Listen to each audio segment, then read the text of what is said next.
حضرت حبیب ابن زید دا یو صحابي دی. نبی علیہ الصلوۃ والسلام ته تشکیل وک لاړ شو مسلمه کذاب ته دعوت ورګه چې د خپل خبرې نه واوړي، ځکه چې د نبوت دروازه دا بند شوې ده. انا خاتم النبیین لا نبی بعدی، کہہ گئے وہ ہادی لا نبی بعدی. ذاخرنی نبی اما، نبی علیہ الصلوۃ والسلام فرمایل زمانہ بعد ببل نبی ناراضی. دا آخرنی امت ته، د دې امت نه بعد ببل امت ناراضی. نبی علیہ الصلوۃ والسلام آخرنی نبی دی، د نبی علیہ الصلوۃ والسلام نه بعد ببل نبی ناراضی. نوې نبی نوې شریعت دا به ناراضی. عیسی علیہ الصلوۃ والسلام برازی، لیکن هغه به هم نوې شریعت نه راوړي، بلکې په شریعت محمدی صلی الله تعالی علیه وسلم به چلیږي هم او خلق به هم چلے. حبیب ابن زید رضی الله تعالی عنہ چې کله تشکیل وشو، دوی لاړه د مسلمه کذاب خواله. مسلمه کذاب ځاله لشکر تیار کړو، پوجان وسرو، پیسې به مخه خرج کوله، او وسم خلق داس چل گئے. دا قادیانیان چې کم دي کنه دومره پیسې خرج کړي د دې لپاره چې مرزا غلام محمد قادیانی خلک چې کم دي دا نبی وګڼي، او ډیر خلک داسې دي چې هغه د پیسې په لالچ کې راشي او خپل ایمان پریږدي او لاړ شي، بھائی زما به مرزا غلام محمد باندې ایمان دی. د پیسې لپاره خلک کر سکه، لیکن صحابه داسې نو. حبیب ابن زید رضی الله تعالی عنہ چې ورغه نو دې ظالم د حبیب ابن زید رضی الله تعالی عنہ غیر کو او جان ته ویني سیورا ولا خیمه ته خیمه ته راوست دته وی ما من اجازه پیغمبر یم نبی یم. حبیب ابن زید رضی الله تعالی عنہ ہوتے نا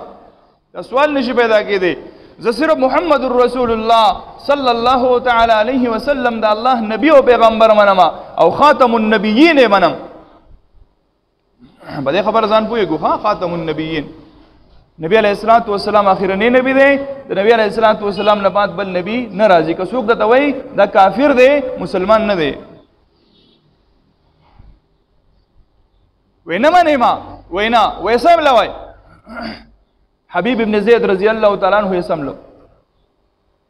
وې دا یو لاس ټیکټ دا خې لاس ټیکټ کو چې کله دې دا خې لاس کټ کو وې وس می منه وې وس خو دې سره نه منما وې محمد صلی الله تعالی علیه وسلم منه وې هغه منما هغه د الله نبی دی، د الله پیغمبر دی، خو تا نه منما. دا هم غزان نه ولګنه چرته یاره په ما باندې د سخت راشي زه په غلط کیسه کوم. او د صحابو ایمان چې کوم څنګه ایمان تورې راواغسته بل لاسته والله واچول، دوه لاسونه دې کټ کړه. بیا ورته وای مسلمه کذاب وای ما منه وای نه تا نه منما وای څوک منه وای محمد رسول الله صلی الله تعالی علیه وسلم پیغمبر او نبی منما. او زما دا ایمان دی چې خاتم النبیین دی، داغه نه بعد بل نبی دنیا ته ناراضي. وای ښا دې خخ په ته ولدا تور راخلاص کړه خخ په دې کټ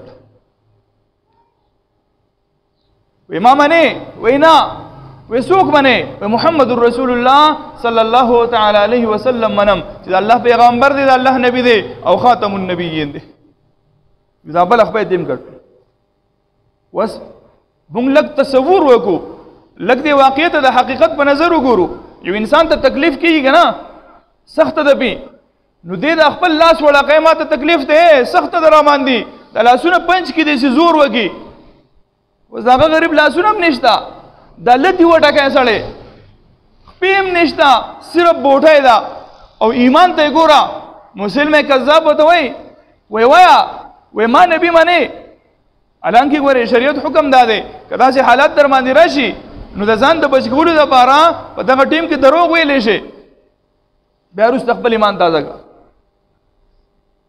لیکن دا صحابه دومره کلک ایمانونه دي، د غرونو امر ایمانونه دي چې دې خبرې ته تیار نه دي چې زه صرف دا په ژبه دا ووایم زړه به مې مطمئني خو چې په ژبه دا ووایم چې او ته پیغمبر یې دی مې پرېږدي او ښه انعام یې ولم ورکو پیسې ولم ورکولې هر څه یې وله ورکول وایي نه نه دې تیار نه یم دا ژبه یې ولې ونیو داسې وایي ستا دا ژبه ډېره چلېږي ستا دا ژبه ډېره چلېږي او په دې باندې ولا چړه راښکو دا ژبه یې دې کټ کړه د هغه ژبه کټ شوه نو دا سر یې داسې ړغو وایي نه دي منمه په دې د سره اګري نه یم چې زه ووایم چې ته د الله نبي یې ستا په شان منحوس انسان د الله پیغمبر او د الله نبي نشي کېدی جو مسلم ہے کذاب ډېر غصه کو چې صرف په سر کې ساده سر ړقی او دې بیا هم زما انکار کوي دې سر ته ولا توره راواچوله او د وجود نه ولا دا سر هم جدا کو کله د خبر مدینه منورې ته راغی د مور د ام کلثوم انصاریه رضی الله تعالی عنها یار مور ته خبر راشي چې ستا بچی اکسیډنټ کړی دی روغ دی تسلیانې وله ورکو قسمونه ورته وخورو قرآن ورته وخورو چې ستا زوی چې کوم دی اکسیډنټ کړی خو روغ دی نو سم خیال دی مور به تسلي وشي هغه وایي نه تر څو پورې ما لیدلی نه او په ځان باندې به کم پیریان راولي کمې چپې وپې راځي ځکه چې مور ده مور ته وویلی شي چې ستا بچی په بهر ملک وفات شوی دی په هغې باندې څه تېرېږي خو نن دا هغه مور ده ام کلثوم رضی الله تعالی عنها چې چا ورته ووایي ستا زوی په دومره دردناک مرګ باندې شهید کو د مور جواب یې واورئ مور یې ورته وایي دا خو څه د خفګان خبره نه ده لهذا اليوم ارضعته ما خو د دې ورځې دپاره دله پی ورکوله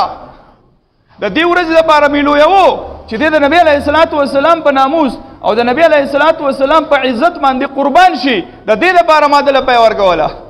دا د مور جواب دی دا د صحابو میاندې دي او دا صحابه دي